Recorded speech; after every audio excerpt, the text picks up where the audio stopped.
It's not too often that I feel old. I know that my age is getting up there, and I've got a little gray here around the temples, but I still feel quite young. But on one of our days coming home from Capstone, I was reminded that the time in which I grew up, that era is over. That day in Capstone Kids, the children had learned about the story of Jesus and Zacchaeus. And they learned the song, and they were quite taken with it. They learned it in that morning and were singing it on the way home. And then they asked me, Dad, do you know that event from the life of Jesus? And do you know this song? And I said, yes, I love that song. I learned that song in kindergarten. And even my wife they looked over at me. They said, don't you mean Sunday school? I said, no, I learned that song in kindergarten. You see, in the late 70s in Canada, or at least in my class, it was still okay for a kindergarten teacher to teach Bible songs and Sunday school songs to her class. If you could even imagine that now. That era is definitely gone, but I came to love that song and that event, and I still do. It's one of my favorite moments in the Bible, and it's one that remains really instructive in the life of our family.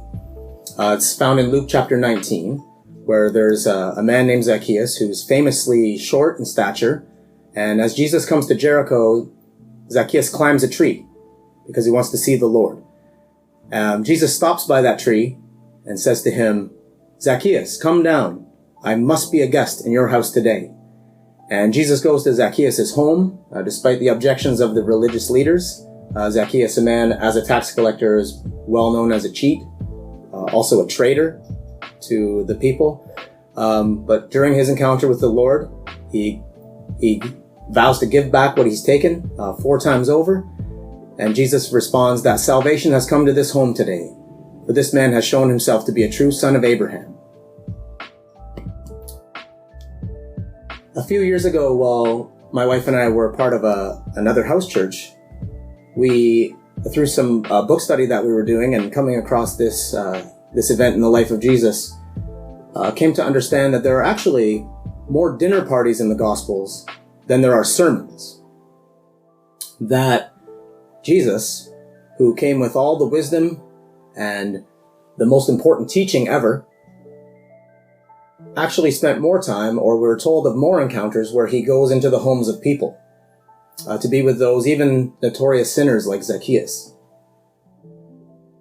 So while we certainly are people of the Word, and we love to be taught, and it's important for us to be discipled in that way, following in the footsteps of Jesus also means being dinner party people, going to the homes of those who invite us, being in the lives of those who God is yearning to call home, to come into relationship with himself.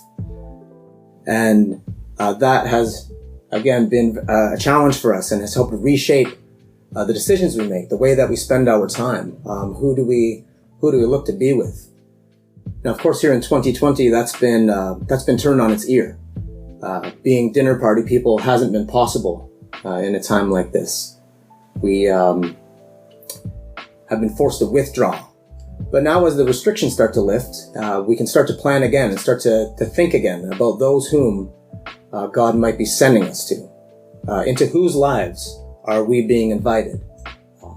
While we remain people of the sermon and people who want to hear from Jesus and hear his truth, do we notice that every time salvation is transmitted in the scriptures, as we've been tracking through Acts with Pastor Rob and with Lucas, we've seen that salvation is never handed down. It's always brought near. That's God's way, to come near to us in the person of his Son, in sending the Holy Spirit to be in us. And then as the gospel is transmitted, anytime there's been a great explosion, we think of ancient Rome, we think even of modern China. Whenever it becomes about a movement by all the people of, Lucas referred to everyday missionaries who move near to people, who bring the gospel close. So my prayer for our family, my prayer for you, we might be considering as things open up again here in Ontario, who's God calling us to? Into whose home, like Jesus, can we move to be dinner party people, to help build relationships that become a vehicle for the gospel to be transmitted.